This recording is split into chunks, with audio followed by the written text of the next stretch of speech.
بسم اللہ الرحمن الرحیم۔ ہندوستان کی ایک بہترین تہذیب ہے کہ مسلم اور غیر مسلم آپس میں مل جل کر کے رہتے سہتے ہیں، اور کبھی غیر مسلم بڑی محبت، عقیدت اور چاہت کے ساتھ مسلمانوں کو تحفہ، ہدیہ اور گفٹ پیش کرتے ہیں۔ تو کیا مسلمان کے لیے غیر مسلم کا ہدیہ قبول کرنا جائز ہے؟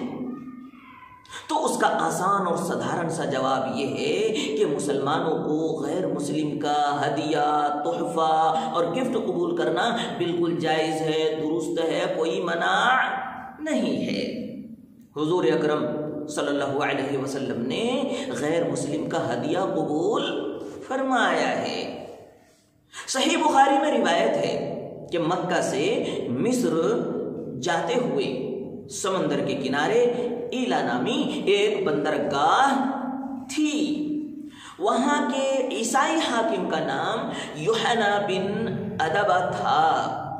اس حاکم نے ایک سفید کھچر اور ایک چادر حضور اکرم صلی اللہ علیہ وسلم کو ہدیے کے طور پر بھیجی تھی، جو آپ نے قبول فرما لیا تھا۔ پھر حضور اکرم صلی اللہ علیہ وسلم نے اس کی طرف لکھ بھیجا کہ وہ حاکم اپنی قوم میں حاکم کی حیثیت سے باقی رہے، کیونکہ انہوں نے جزیہ دینا منظور کر لیا ہے۔ بخاری شریف کی دوسری روایت ہے، حضرت انس بن مالک رضی اللہ تعالی عنہ روایت کرتے ہیں، ایک عیسائی نے حضور اکرم صلی اللہ علیہ وسلم کو ایک ریشم کا جبہ ہدیہ دیا تھا۔ دوما جو غزوہ تبوک کے قریب ایک مقام ہے، وہاں کے عیسائی نے ہدیے کے طور پر آپ کو بھیجا تھا اور آپ نے قبول فرما لیا تھا۔ ان دونوں روایتوں سے صاف معلوم ہوتا ہے کہ حضور اکرم صلی اللہ علیہ وسلم نے غیر مسلم کا ہدیہ قبول فرمایا ہے۔ جب حضور اکرم صلی اللہ علیہ وسلم نے قبول فرمایا ہے تو ہمارے لیے بدرجہ یہ ثابت ہو گیا کہ غیر مسلم کا ہدیہ قبول کرنا جائز ہے، درست ہے، کوئی منع نہیں ہے۔ لیکن ہدیہ لینے میں 3 شرطوں کا خاصا خیال رکھنا ہے۔ پہلا کہ ہدیہ لینے میں دین کی بے توقیری اور بے عزتی نہ ہوتی ہو۔ دوسری شرط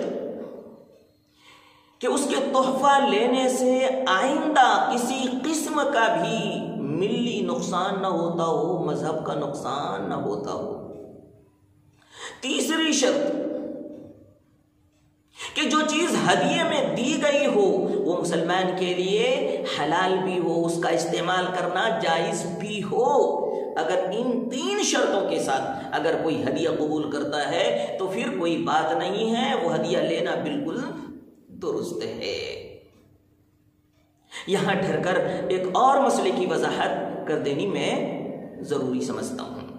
وہ یہ ہے کہ کسی کافر نے کسی مسلمان کو ہدیہ دیا، پھر اس مسلمان نے کسی مسلمان کو یا کسی کافر یا مشرک کو ہدیہ دیا، تو یہ دینا جائز ہے یا نہیں؟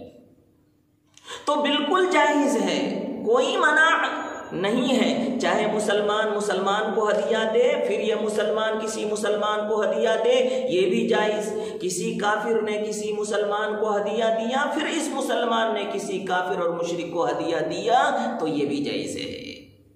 بخاری شریف میں روایت ہے، حضور اکرم صلی اللہ علیہ وسلم نے جو جبہ حضرت عمر فاروق رضی اللہ تعالی عنہ کو عنایت فرمایا تھا، حضرت عمر فاروق رضی اللہ تعالی عنہ نے اس جبے کو مکے میں اپنے ایک کافر عثمان بن حکیم کو ہدیے کے طور پر عنایت فرما دیا۔ اس سے ثابت ہوا کہ اگر کسی کو ہدیہ ملے پھر وہ ہدیہ کسی دوسرے کو کر دے، چاہے وہ مسلم ہو یا غیر مسلم، یہ جائز ہے، درست ہے، کوئی منع نہیں ہے۔ امید ہے کہ یہ دین کی باتیں آپ کو بالکل صاف سمجھ میں آ گئی ہوں گی۔ ہم سب مل کر کے دعا کرتے رہیں کہ پروردگار عالم ہم سب کو دینی مسائل سیکھنے اور دینی مسائل پر عمل کرنے اور پوری زندگی دین پر چلنے کی توفیق عطا فرمائے اور دین پر ہم سب کا خاتمہ بالخیر نصیب فرمائے، آمین یا رب العالمین۔